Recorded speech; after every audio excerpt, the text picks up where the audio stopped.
Solve the inequality. We're going to start by simplifying the left and right side. On the left, we'll distribute, taking care to consider the sign. Negative 3 times 2x is negative 6x, minus 3 is less than or equal to. On the right, we'll simplify by distributing and combining like terms. Distribute once again, 3x minus 2x plus 10.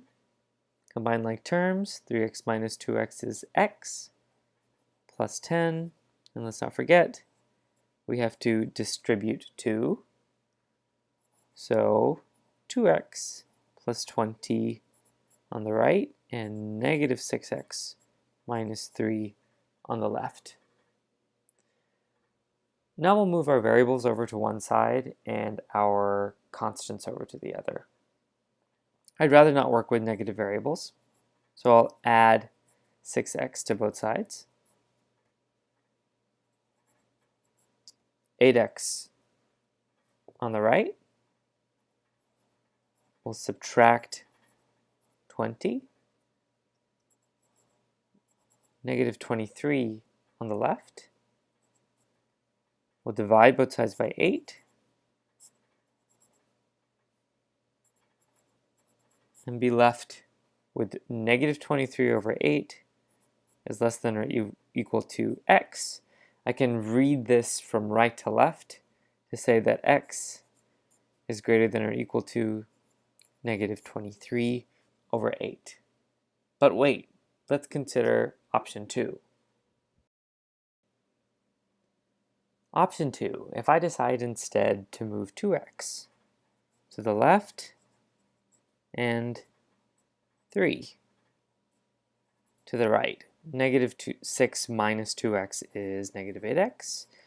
Negative 3 plus 3 is a 0 pair. Negative 2 and positive 2x are a 0 pair.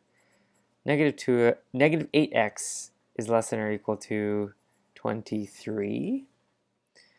Now I'll divide both sides by negative 8, and here's where I'll have to stop myself and remind myself that when you multiply or divide across the inequality by a negative value, we have to flip the inequality symbol.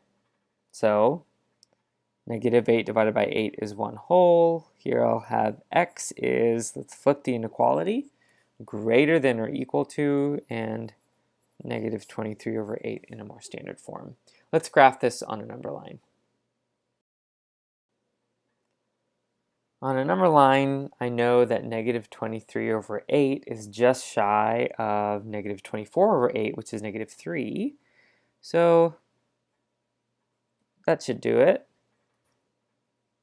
At negative 1, 2, 3, if I'm just shy of negative 3, I'm going to be just to the right of negative 3. Because this is greater than or equal to, I'm either going to choose to plot a closed circle or a closed bracket. I'm going to choose a bracket, and I'm just drawing this on top of the number line for the sake of clarity. And we're greater than negative 23 over 8. So here is the graph of my solution set. Now it's worth reviewing these inequality symbols and the way that they're represented on a graph. With greater than and less than, you'll notice that I have a smooth bracket, also an open bracket, also something that looks like just a parentheses, or an open circle. With greater than or equal to and less than or equal to, I have a square bracket or a closed circle to indicate that we're including whatever value that we're starting on.